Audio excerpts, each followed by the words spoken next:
Mary Louise Cook here. Welcome on into another episode of FCS All-In. As always, today's episode will feature segments from the conferences around the FCS and contributions from national correspondent Sam Herder of Hero Sports and Craig Haley of Stats Perform. Let's go all in as we kick off Week 7. I'm Kendra Sheehan with the WAC report for FCS All-In. Sam Houston continues to dominate. This past weekend, the Bearcats holding Lamar to just 19 rushing yards.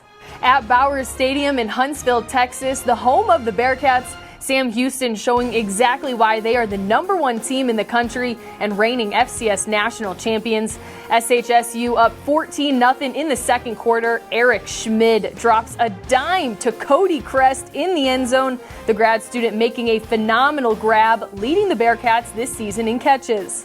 Lamar gets on the board in the second quarter, but out of the locker room, Sam Houston loses no momentum. In Wildcat formation, running back Noah Smith takes the snap directly. He goes through the gap, has blockers on the edge, taking it 49 yards. Smith is our Ticket Smarter Offensive Player of the Week. Bearcats now lead 26-7.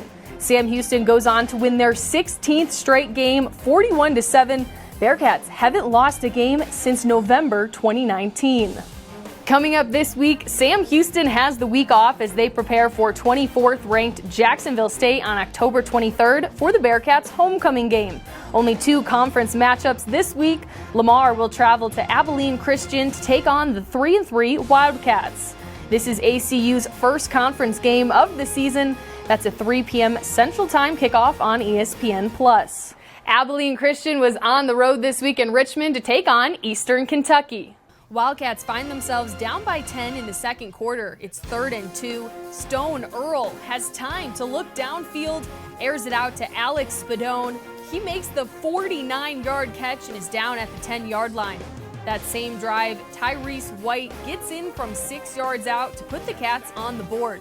But Abilene Christian drops their second straight game, Eastern Kentucky winning 30-15. Stephen F. Austin on the road at Jacksonville State, a battle between 23rd and 24th ranked opponents, an absolute grudge match. Corbin White takes the handoff, 10 yards in for the score. The extra point is good from Chris Campos to tie the game at 21 at the beginning of the fourth quarter. Campos is our Ticket Smarter Special Teams Player of the Week, and he drills a 30-yard field goal with under 6 minutes to play to give SFA a 24-21 lead. But in the end, the Gamecocks find the end zone with under 2 minutes to play to beat out SFA 28-24. In Missoula, Dixie State at number 6 Montana. Trailblazers offense having a tough time getting on the board. Down 24-0, DSU's Dylan Hendrickson with the strip sack. It's Devin Chandler with the scoop and score. 38 yards to the house for Dixie State's first TD of the game. Dixie State falls 30-14. Defensive back Tyrell Grayson is our Ticket Smarter Defensive Player of the Week. The redshirt freshman had 14 tackles, 8 solo, a forced fumble, and a pair of pass breakups. The Trailblazers will be back home searching for their first win of the season as Tarleton comes to town. The 2 teams played this spring with the Texans winning in St. George, while Dixie State picked up the victory in Stephenville. For FCS All-In, I'm Kendra Sheehan.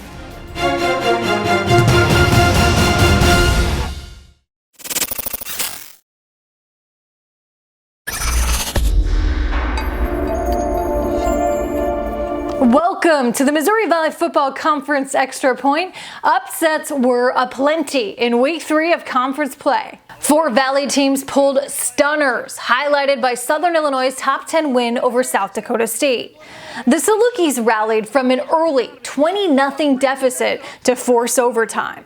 It marked the second straight week the Dogs have won in OT on an opponent's failed 2-point conversion attempt. South Dakota used a stingy run defense to hold North Dakota to a season-low 50 yards rushing and got a career-high 138 yards on the ground from running back Travis Tice. Youngstown State scored their first conference win thanks to 3 rushing touchdowns in the final 5 minutes and 4 forced turnovers. Indiana State's relentless pass rush had a season-high 6 sacks in a win over Western Illinois, the Sycamores' first conference victory of the year. In just 5 career games, Youngstown State freshman quarterback Demetri Crenshaw is already turning heads. The National Freshman Player of the Week is 3rd nationally in rushing among quarterbacks and 12th overall at 97.4 yards per game. Crenshaw set a Penguins QB record with 195 yards rushing in a win over nationally ranked Missouri State. His 22 carries were highlighted by a 73-yard touchdown run with 40 seconds left to seal the upset. 7 Valley teams are ranked this week in both polls. North Dakota State tops all Valley teams at number 3. SIU climbs to number 4, their highest ranking since 2010. And South Dakota enters the top 25 for the first time this season at number 21. All 5 games this Saturday feature at least one ranked Valley team. Now let's get you back to first half action between North Dakota and SIU.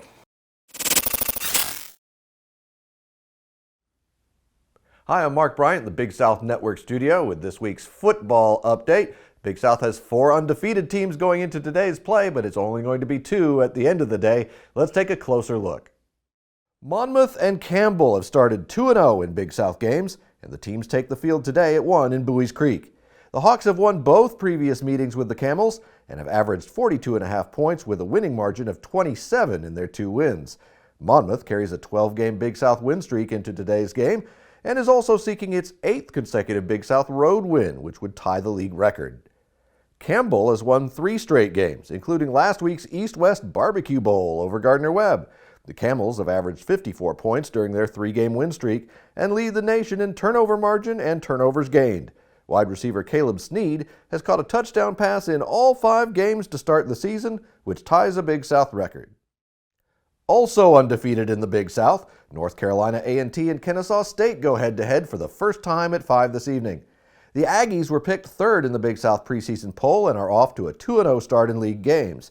A&T owns the Big South's top rushing defense, as the squad is allowing just 90 rushing yards per game this season, including 58.3 during its current 3-game win streak. Kennesaw State, which was picked 2nd in the preseason, has also won its last 3 games and has moved up to as high as number 13 in the top 25 polls. The Owls have averaged 32 points, 318 rushing yards, and 403 offensive yards during their win streak, while holding the opposition to just 10.3 points, 89 rushing yards, and 262 total offensive yards.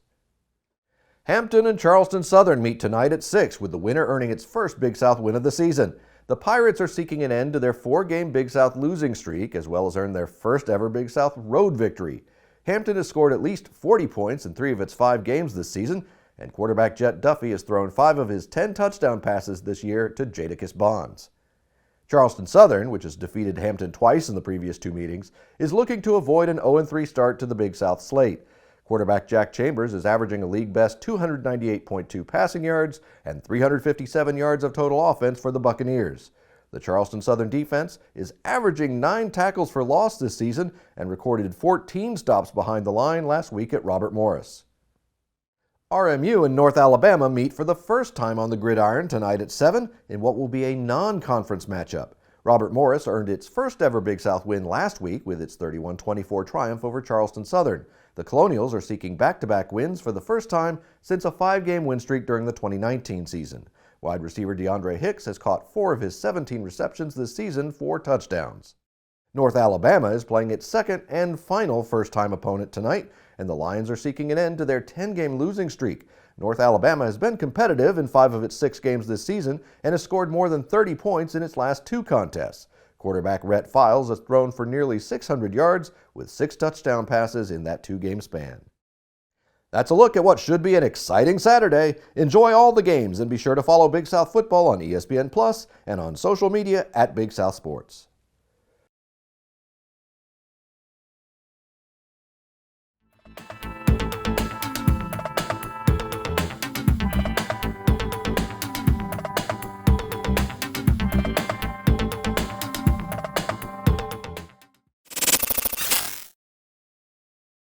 The Big Sky Conference race is heating up as only 3 teams were undefeated in league play after Week 6.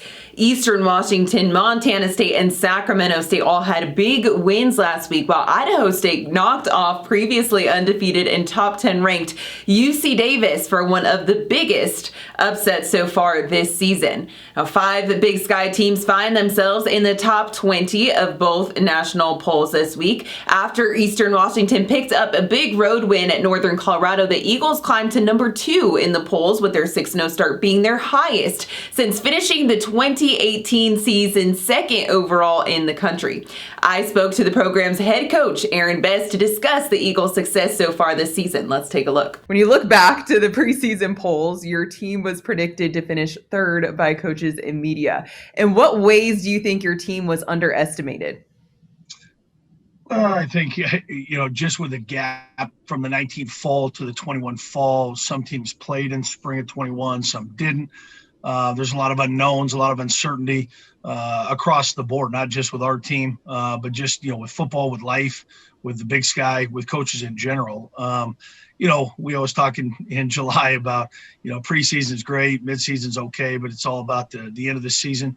It's what you make of it. Our guys did a good job over summer, and a lot of that stuff is still not done until, let's be honest, till the end of August, when your summer's really done, your training camp's really wrapped up, and you play your first game. And this summer's been second to none. And having been a part of a lot of them as an assistant and 5 of them as a head coach, it's been the best summer that we could have had and asked for. And that's on top of a spring season we got the opportunity to play in. And so the small gap from spring competition to fall competition, I think, has helped not just us, but many teams across the nation and in this conference. So we still got 5 league games to go, one at a time. So there's a lot to unfold here in the next month and a half.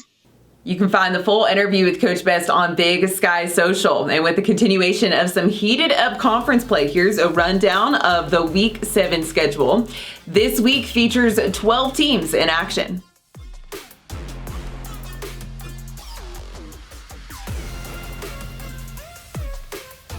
And that's all for the Big Sky. Be sure to follow at Big Sky FB for around the clock coverage. We'll see you right back here next week.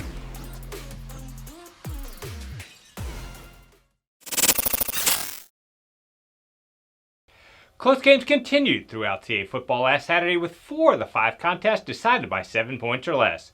For the year, an amazing 11 of 16 conference contests have been determined by no more than a touchdown.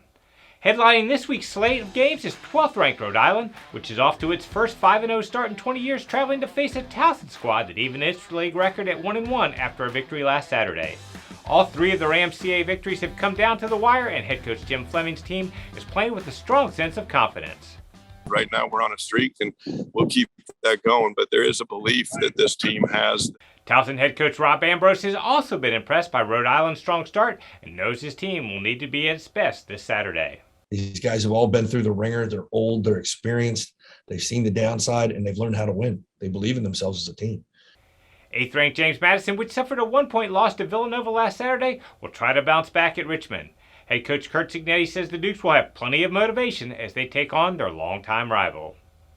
So the big picture goal this week is we have an opportunity to, win a rivalry game if we play really well on the road. And we're going to have to play really well. Coming off the big win at JMU, 6th-ranked Villanova is back on the road this Saturday at U-Albany. Wildcats head coach Mark Ferrante knows there is still a long way to go in this season, and his team will need to continue to improve. Our attitude has always been, every week, every day, every play, let's just go out there and try to execute a little better than we did the previous. So that's our mentality. That's always been our mentality.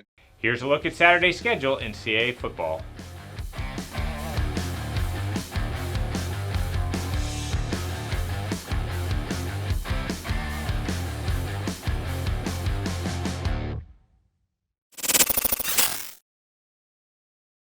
Full week of action in the Southern Conference for Week 7 of the FCS campaign. ETSU and Mercer remain perfect as we visit the league standings ahead of this week's play. The Bucks, a flawless 6-0 on the campaign overall, find Mercer alongside with an identical 3-0 conference mark. VMI, the only other squad in the SoCon, with a couple of league wins under their belt, while Furman, Chattanooga, the Citadel, and Sanford have each picked up at least one victory in the conference thus far. Looking back at this past weekend's action, Furman handed its rival a third consecutive Southern Conference setback. The Paladins taking care of the Wofford Terriers on the road in Spartanburg, thanks to an outstanding effort from Devin Wynn, who piled up 247 all-purpose yards and a trio of touchdowns in support of quarterback Jace Wilson's 189 yards and a score in a starting debut. Furman would snap its own two-game skid in the process, pulling away for a 42-20 win over the Terriers. Mercer stayed perfect by taking care of Western Carolina in Cullowhee. Lance Wise forced a fumble, also intercepted a pass en route to SoCon Defensive Player of the Week honors. When all was said and done, Mercer pulled away by 10. 34-24 was the final between the Bears and the Catamount. ETSU remained one of the 8 squads still undefeated in FCS play with their victory over the Citadel. Quay Holmes strung together 182 all-purpose yards and had a couple of touchdowns to finish the game 9th in Southern Conference history with 5,000-plus all-purpose yards. His number now at 5,393 to be specific. The final numbers for ETSU, 48 on the board to the Citadel's 21 in the contest. And it required overtime for VMI to overcome Chattanooga. 37-34 would be the final on a day when 5 field goals from Jerry Rice, including a 49-yarder in the last minute of the contest, and a 37-yard game winner in overtime would be the mark of the Keydets' victory. Seth Morgan threw for over 300 yards and a trio of touchdowns along the way. Michael Jackson, the favorite target, caught 6 passes for a couple of scores of his own. It was just enough for the 37-34 win for VMI over Chattanooga. That's what's happening in the Southern Conference during this 7th week of the FCS season. Hi, I'm Denise Thompson, and I'm joined by Craig Haley of Stats Reform and Sam Herder of Hero Sports for another episode of FCS All-In. How are you gentlemen doing today? Doing real well. Thanks for having us on. Doing good. Absolutely. So, Craig, we'll get started with you. Great games all around. What does it feel like conference scores? Why are they so close this season? You're right, Denise. It does seem a little different this year, and it's always great. And I do think we normally see something like this during conference play because everybody knows each other well. They're not in all of the better teams. They're there to beat them. I just think the success of programs in conference really raise the others. And we've seen that over time, like the last, 10, 15 years, there's so much attention on the FCS and the TV coverage that programs that were struggling have really, risen and taken it to another level to try and match the best ones within conference. I think the spring season brought everybody a little closer. It, kind of lacked a little rhythm, with unique where not everybody played. And, these teams that lose as ranked, schools, it happens all the time in conference play. So it's not surprising. It just seems a little bit better this year. What are your thoughts, Sam, when it comes to the conference scores and as they've been folding out so far this season? Yeah, I think it's just a combination of these teams knowing each other so well, but also with that free year of eligibility, there's so many 6-year seniors on these teams, and there aren't many FCS teams that can just reload and reload. A lot of these teams, sometimes it's cyclical, where they have a really good junior and senior class, and then those guys leave, and maybe it takes that team a couple of years to get back to where they want to be. But now with all these seniors, a combination of 5th-year seniors and 6th-year seniors on these teams, I just think that the gap between maybe the top teams and conferences and those second-tier teams have closed for this season. Speaking of different conference races and how things have been shaken out, for you, Craig, James Madison had won 15 straight CAA games before their loss to Villanova last weekend. Can they bounce back? Well, the next 2 are on the road, as you know, Denise. Richmond today, Delaware next week. The Dukes haven't lost back-to-back games in the same season for 6 years. So you have to think they're going to, refocus themselves. And that really happens with power programs where they're not used to losing. So when it happens, it really makes the following week, intense for everybody. They just have to make adjustments here, especially against Richmond. in this case, they have to run the ball a little bit better, more effectively. Be the James Madison that they've been in recent years. And I just think you make adjustments. You don't overhaul anything after a loss. For you, Sam, do you think the CAA race is open now, especially knowing that Rhode Island does not play JMU? Yeah, there's a lot of different scenarios that can happen with the conference race. Rhode Island and Villanova, that could be the de facto CAA championship game right there because both teams are undefeated right now. But there could be some crazy things happening, with maybe Rhode Island beats Villanova, or maybe Villanova beats Rhode Island, then Villanova gets knocked off at the end of the season by Delaware, and so you have 3 one-loss teams between Rhody and Villanova and James Madison, and so there's a lot of different ways of how that conference championship could potentially be shared, or Rhode Island and Villanova are kind of in the control of their own destiny. Whoever wins that game between those two in a few weeks, and then if they stay clean, obviously that undefeated team would win the conference title. But yeah, it seems like it is somewhat wide open between 3-ish teams in the CAA. And it wasn't that long ago when the CAA did get 6 teams into the FCS playoffs. So FCS fans just not have to not only look at the CAA, but all across the board to see as the season does go on, which one of those conferences races becomes a little tight, and keeping in mind those 2 and 3 loss records, preferably 2 for a team that would like any chance to be able to make it to the FCS playoffs as an at-large bid, just especially with the conferences being so tight and competitive. But speaking of tight and competitive, for you, Craig, who's the biggest surprise, maybe the biggest disappointment, depending on which way you want to go with that question? Yeah, and I think the two of you nailed that, by talking about Rhode Island, to see them unbeaten at this point of the year. I think East Tennessee State, ETSU down in the SoCon, you can make a case for them to be undefeated this late in the season, mid-season, and to have a win against Vandy. I mean, those two teams being undefeated certainly stand out. Disappointments, there's always going to be some. I think Monmouth for sure, even though they're 3-3 and have won, a couple of Big South games, just haven't been the same team since, the spring, as in the spring. I mean, they look like they could be a top 10 team here in the fall with all their veterans back, but they're not even top 25 right now. So I think them, you could throw in like an Austin P, they're on a 3-game losing streak going into today. Unfortunately, yeah, there's going to be teams that we thought were going to be stronger, and they still have time to rally. For you, Sam, is there a team that's sticking out as far as the biggest surprise may go? Yeah, I mean, Craig mentioned a couple of them, ETSU, Rhode Island. I think UC Davis, despite their kind of head-scratching loss to Idaho State, is still sitting pretty good. I think 5-1 overall with an FBS win, and so I think UC Davis is better than some of us are expecting, and I think UT Martin as well out of the OVC. It seemed like kind of the top 3 would projected was going to be like Austin P, Murray State. SEMO is always pretty competitive.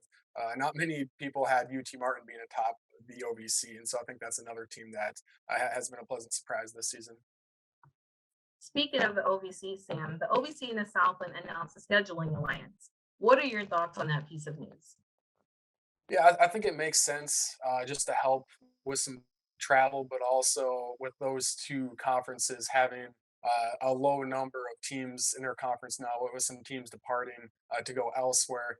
It makes sense to kind of have this scheduling alliance. I know this fall, the Southland kind of doubles up. They have teams playing each other twice, which you probably don't want to see that as a conference. You want to extend out and be able to have non-conference games. And so I think it makes sense and maybe helps provide some stability for those teams that are still, in those conferences, knowing it's going to be easier to fill out their schedule instead of, having to chase games and worrying about, how, if we have 4 non-conference games, how are we going to get, 4 non-conference games? And so I think like I said, it makes sense for both conferences.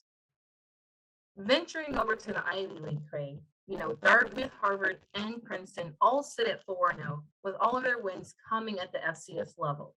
Is this the widespread success that the conference needs to be seen in a different light? Yes, Denise, I mean, obviously, everybody was a little unsure what to expect because they took the entire season off last year. They've come back strong. They later start 4 weeks in. They've done very well out of conference. I mean, if you look at the way they're doing it as a league, their teams are playing great defense. You mentioned those three unbeaten teams. That draws attention to the league, so that's a positive. I think one of the things with the Ivy League would be like they have long-standing coaches and coaching staffs, and they don't look at it as a stepping stone. This is a destination for them. And the three you mentioned, I mean, Tim Murphy's been at Harvard so long that he's now the Ivy League's winningest coach, and Buddy Tevens at Dartmouth, Bob Surace at Princeton. So those teams alone just have long-standing coaches, and there are others in the league. So that factors in here, with being able to come back after taking a year off. For you, Sam, broadcast coverage for FCS, is just kind of widespread. Do you feel fans are able to find the broadcast? What's an easy way for them to be able to know who's playing when and where? Yeah, I think so. I mean, for the most part, every conference outside the CAA has some type of streaming deal with ESPN, whether those games are on ESPN3. Most of them are on ESPN Plus. And so for the most part, to find most FCS games is pretty easy. The CAA, you can stream all those games with Flow Sports. Even with like a conference like the Pioneer Football League or the NEC, they have some games on ESPN Plus, but some other games are on either NEC Front Row or some Pioneer Football League teams. They stream their games on their website or a YouTube page. And so there's very rarely an FCS game where there's just no option at all. Like if you want to watch all the games, you should be able to find them somehow, some way. And so I think fans are definitely tuning in. I did try to see if I could get some ESPN Plus numbers to see what those streaming numbers are, but ESPN tells me they're not releasing those numbers to the public. And so I don't know how many numbers ESPN Plus gets for streaming, but it's probably a decent amount. So yeah, I think watching FCS games is a lot easier now than 5-6 years ago. And for you, Craig, what kind of tidbits can FCS fans get from you on social media on a football Saturday? Well, social media is so big in the FCS. It's just great to see the interaction. I mean, on a game weekend where, we're giving you the key results and we try and, find unique statistics and just the developments that are taking place live. I mean, go around the nation. And now that we're in conference play, really just, break down some of the races. So yeah, social media on top of, the streaming and network coverage, TV coverage, there's a lot out there for FCS fans these days. Thank you very much, Craig and Sam, for joining us on another episode of FCS All-In. As you heard it, fans, just now, you can find between ESPN platforms and Flow Sports a way to watch all FCS conferences. So once again, gentlemen, thank you again. And for FCS fans, we'll see you every Saturday.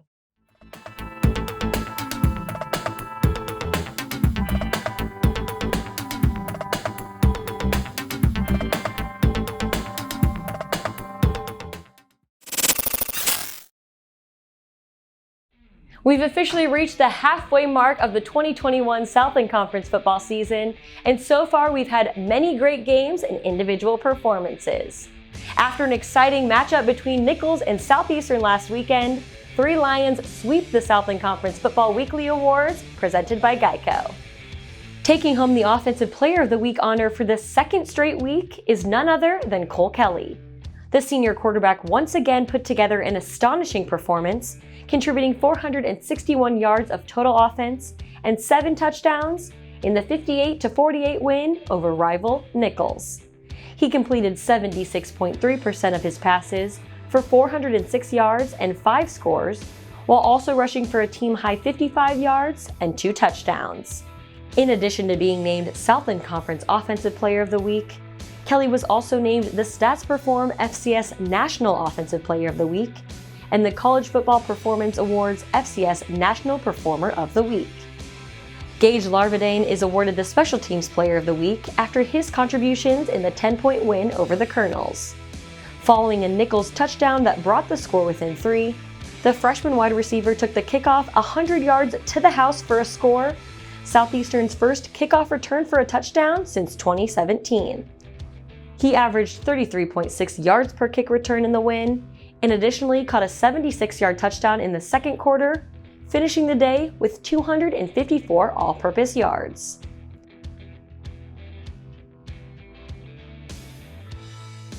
And Alexis Ramos is named this week's Defensive Player of the Week. The senior linebacker takes home his first career weekly honor after recording a game-high 12 tackles, 5 of which were solo stops, in the Lions' third consecutive win of the season. Ramos currently leads all Southeastern defenders in tackles with 32 total tackles so far this season. A big congratulations to Cole Kelly, Gage Larvadane, and Alexis Ramos, our Player of the Week award winners. Now turning our attention to this weekend, a full Southland slate is on tap for Saturday, with all 6 teams taking the field. Kicking off at 11 a.m. on ESPN3, the first game of the day will feature 18th ranked UIW hosting Nichols. Coming off a bye last week, the Cardinals are looking to win their 5th straight game for the first time in program history, while the Colonels are looking to bounce back after last weekend's loss to Southeastern. Both teams rank within the top 3 in the league in scoring offense, scoring defense, and total offense, so this is bound to be a tight contest. McNeese will travel to Northwestern State for the second game of the day at 3 p.m. on ESPN+. Coming off their first win of the season, the Demons are looking to ride that momentum as they return home to Turpin Stadium. The Cowboys, on the other hand, are coming off a bye last weekend and looking to secure their first Southland victory of the season. The day will end as HBU and 11th ranked Southeastern do battle under the lights at 6 p.m. on ESPN+. Leading all Southland Conference teams in scoring offense, and total defense, the Lions are hoping to continue their winning ways and climb up the rankings. The Huskies, coming off a close loss to Northwestern State last weekend, arrive in Hammond still looking for their first victory of the season. Again, here's a look at the full Southland slate for Saturday. Best of luck to all our student athletes taking the field.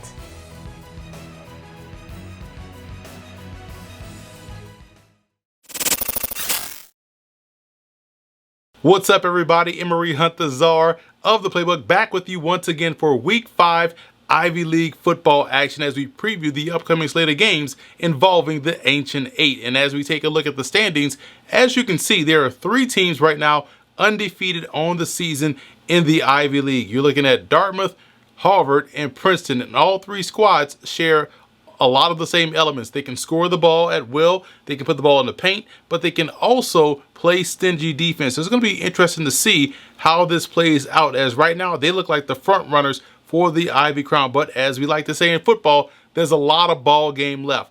So let's start on Friday night, where the Cornell Big Red plays host to the Colgate Raiders. And Cornell is still looking for its first win of the season as they welcome in the undefeated in the Patriot League Colgate Raiders. But they're 2-4 on the season, undefeated in Patriot League play. But both teams share the same type of struggles right now. Their offense just isn't getting the job done. But defensively, especially for Cornell, they're giving teams fits. They held the high-powered offense of Harvard 24 points. We'll see if they can get their first win on Friday night against the Raiders. Now, there are 2 league matchups this weekend, and we'll start in Manhattan, where Columbia welcomes in Penn. Now, Penn had their get-right game last weekend against Lehigh, shutting out the Mountain Hawks 20-0. Great job by that offense, but even better job by their defense, keeping the Mountain Hawks scoreless. Lehigh has only scored 6 points all season long in 6 games. So that's an impressive job by that Penn Quakers defense. And offensively, like I said, they got back on the right track. Now, they're going to need that offense as they take on a Columbia Lions team that's 3-1 on the season, that had to fight, scratch, and claw to knock off Central Connecticut State. Dante Miller, the running back, is fantastic. Over 100+ yards rushing the football. He is someone that has great contact balance, great burst, and knows how to put the ball in the end zone. So it's going to be a fantastic matchup between the Quakers and the Lions. In the second Ivy matchup this weekend, we have Princeton taking on Brown, and the Tigers are coming off a fantastic win against the Monmouth Hawks, putting the Ivy League and Princeton on the map. I have them in my FCS Top 25 poll, and they deserve to be there for their out-of-conference dominance. And I'm not just talking about Princeton. The Ivy as a whole has done a fantastic job out of conference. Speaking of that, look at what Brown did to Colgate last weekend, or the last time they played, and that was a situation where Brown's offense was on fire from start to finish. They won 31-10. So now you're going to have a situation in this ball game where two teams with high-powered offensive attacks will meet up on the gridiron.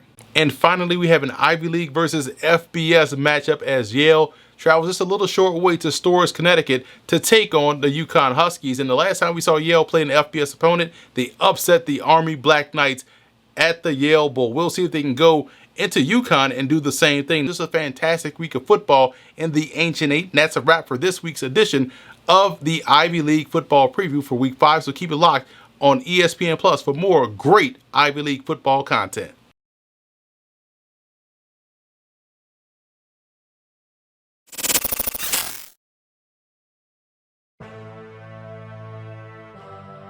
This is Kendra Watkins, and we are back with another installment of FCS All-In, and we're back all in for Week 7 ASUN football.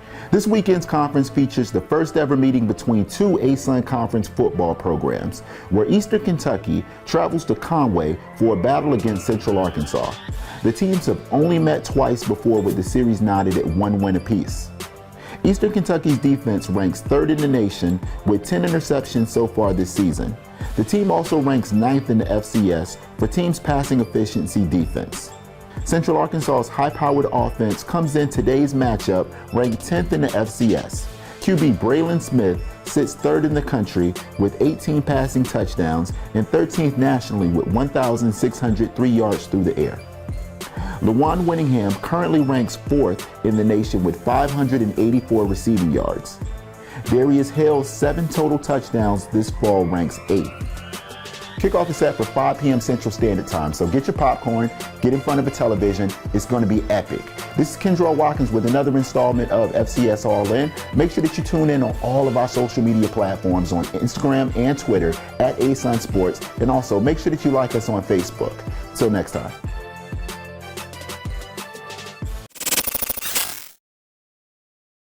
Next up is an inside look at Tennessee State kicker Antonio Zita. Last season, Tennessee State kicker Antonio Zita made history with this kick in a victory over Eastern Illinois on March 14th. Good snap, good hold. Zita, 62. This one's on the way, and it is good. 62-yard field goal from Antonio Zita. The 62-yard field goal tied the OVC all-time record and was just 1 yard shy of the NCAA record. Overall, it was one of just 11 field goals of 60 yards or more in FCS history. I actually didn't even know that it was that far in the moment. I went out there thinking it was at least like a 55-yarder. And then as I'm taking my steps back, I noticed I'm like on the total opposite end of the field. And I was like, all right, well, it's a do or die moment. You know, you're already out here, so you got to do something about it. And I just gave it everything I had and went for it, and it went through. And I'm just happy my teammates and coaches had faith in me to go out there and hit a ball like that. What was Zita's initial reaction when the field goal went over the crossbar? Like right when it happened was, wow, like I just made history type thing. I knew things were going to be different for me. And I knew that like this was the time that like, all right, like I can make a career out of this if I really just press in and give it everything I have. And just that moment of like making it was just a reality. Like, wow, like this hard work is paying off. We asked Antonio if he had a different mindset when attempting a shorter field goal compared to an attempt of 50-plus yards. The mindset going out there for those type of kicks is just, it's the same kick as it is with a 30-yard left hash game winner at the end of the game. When I hit a 30-yarder, it's going 60 yards, believe it or not. So I know when I line up out there for a 55-yarder, I've got it because I've already hit this ball 100 times. Zita, who is approaching the OVC career record for made field goals, has made an impression on his new head coach, not only with his leg, but how he carries himself away from the game. Well, first of all, Antonio Zita, the short time that I've gotten to know this young man, is an outstanding young man. I've grown to appreciate his work ethic, number one, as a kicker. You know, he is winning a lot of the sprints. As you know, kickers don't have to do a lot of running, but that just goes to show you, it shows me his willingness to get better. I'm very familiar with who he is, what he accomplished last season. I've challenged him to be more consistent. He is clearly has a big leg. Had a great year last year. And I think there's another level he can go to. And he is a tremendous person, a really outstanding young man who's going to do great things well beyond the game of football.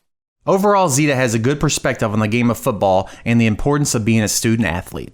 Well, it's definitely not easy. Being a student athlete, it's a lot of hard work and commitment, but that's what we signed up for. And we're here to get our degree, and we're here to play football, and both to do them effectively and sufficiently. That hard work and commitment Zita has shown has translated to success both on and off the field.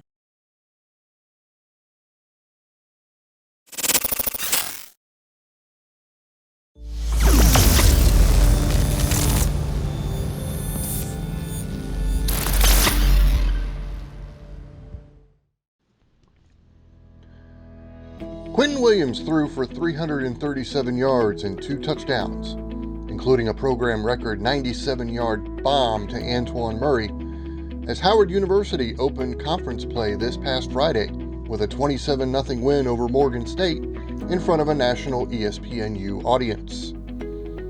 Howard's second straight win marked the Bison's first shutout win since 2006, and their first shutout win at home since 2002.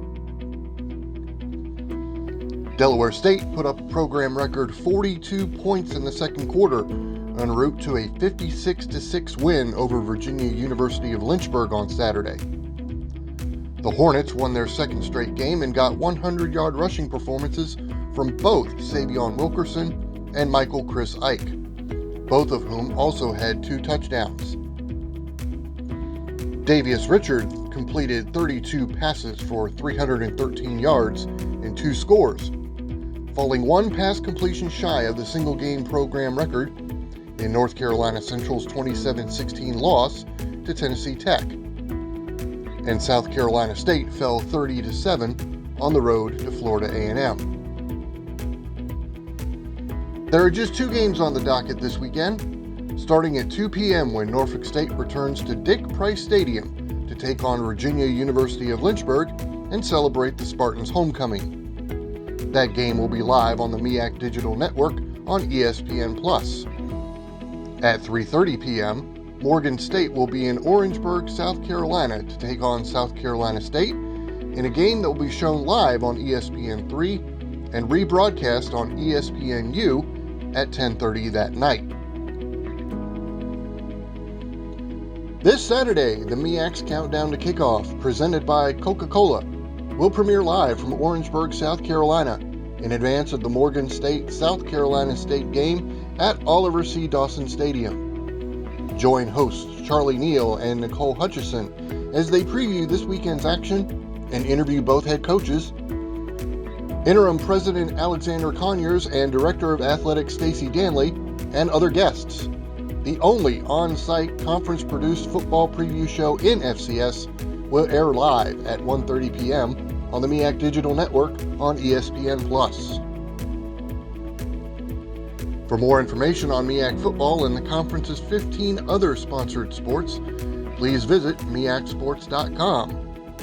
You can also follow the MEAC on Facebook, Twitter, Instagram, and TikTok at MEAC Sports, and subscribe to the MEAC Digital Network on YouTube.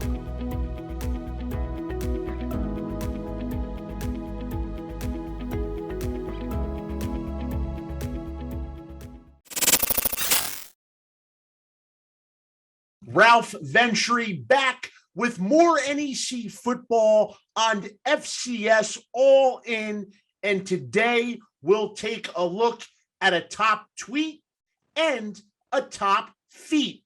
Let's get right to it. We'll take the Twitter timeout. To the tweet sheet we go, and there was a VIP guest at last week's Merrimack Sacred Heart game.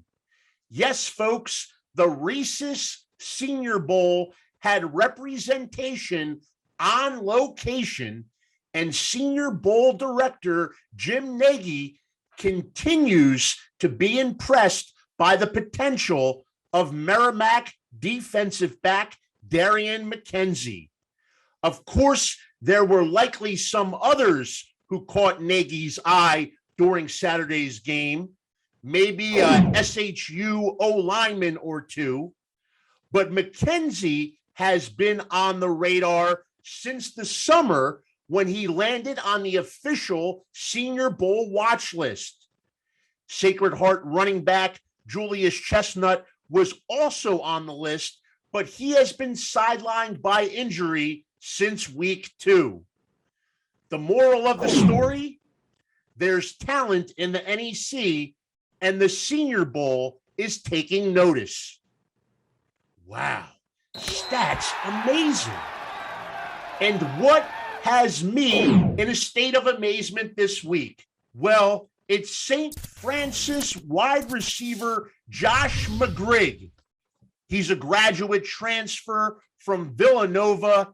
He waited out the pandemic at St. Francis, and this fall, he has seized the opportunity to compete.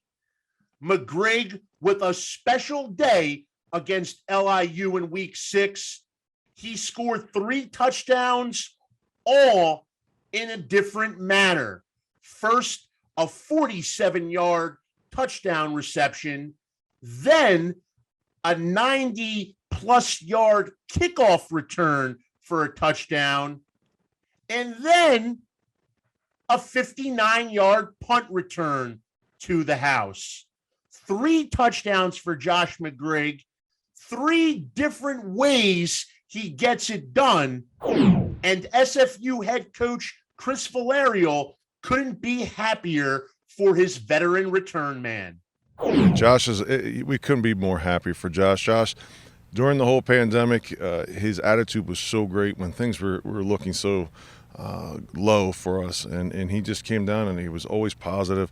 Always came to work every day. He's always positive on the field. One of the hardest working guys we have, and for him to have that special day was great for him and his family. And we're very honored to have him. And he went out. We challenged him all week, and he went out and answered the bell. And not only did he do it special teams twice, but offensively he had that great catch. Made a couple people miss there at the end and got in a touchdown. So we're very happy for Josh. McGrigg with the longest kickoff return and the longest punt return in the NEC thus far this season, and stats amazing. So that's all I have for you this week on FCS All-In. Enjoy a full day of games, and don't forget to follow at NEC Football on Twitter. Let's take a look back at last week's PFL action that featured 5 conference games and a look ahead to week 7.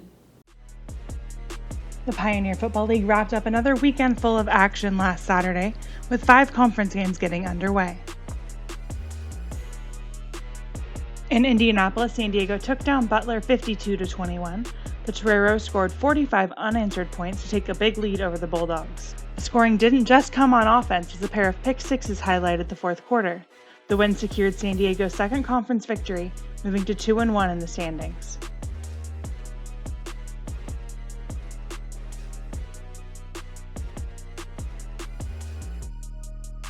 Out east, Marist had a strong defensive showing, giving up just a field goal in a 34-3 win over Stetson. The Red Foxes scored the game's first 24 points in 4 different ways, including a pick 6. One of the defensive leaders was junior linebacker Mike Arrington, who tallied 14 tackles in the first 3 quarters, while recording 2.5 tackles for loss. Arrington earned Defensive Player of the Week honors for his performance. Dayton picked up a 28-10 win over Drake on the road. The Flyers opened up the game scoring with a fumble return touchdown from Coleman, before junior running back Jake Chisholm took over to carry the ball 34 times and score twice. Chisholm was named the PFL's Offensive Player of the Week after this big output. Morehead State jumped ahead of Presbyterian 17-0 before turning in a 38-30 win in South Carolina. MSU's Issa Aguero rushed for 113 yards and a pair of scores in the game, while Presbyterian's Ren Hepley put up a 551-yard passing performance. The Blue Hose got back within a touchdown heading into the final minute of play, but Morehead State recovered an onside kick to close it out. In the final game of the week, St. Thomas won a close one over Valparaiso in Minnesota. The Tommies fended off a late Valpo rally to secure the win 20-13. Tom Loeffler ran for a pair of touchdowns in the contest to lead the St. Thomas offense. Valpo punter Ben Neisner averaged 53.2 yards per punt in the game, including a 63-yarder that is his second longest career punt. He earned Special Teams Player of the Week honors after this showing. Through 3 weeks of league play, 3 teams remain undefeated in the standings: Davidson, Marist, and Morehead State. Here's a look at the full breakdown. There are 10 teams on the schedule next week as conference action continues. Take a look at the lineup.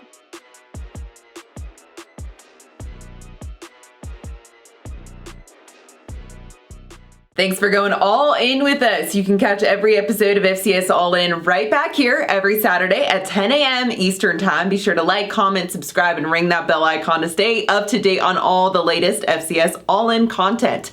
Until next week, let's be sure to keep the conversation going on social media by using the hashtag FCS All-In.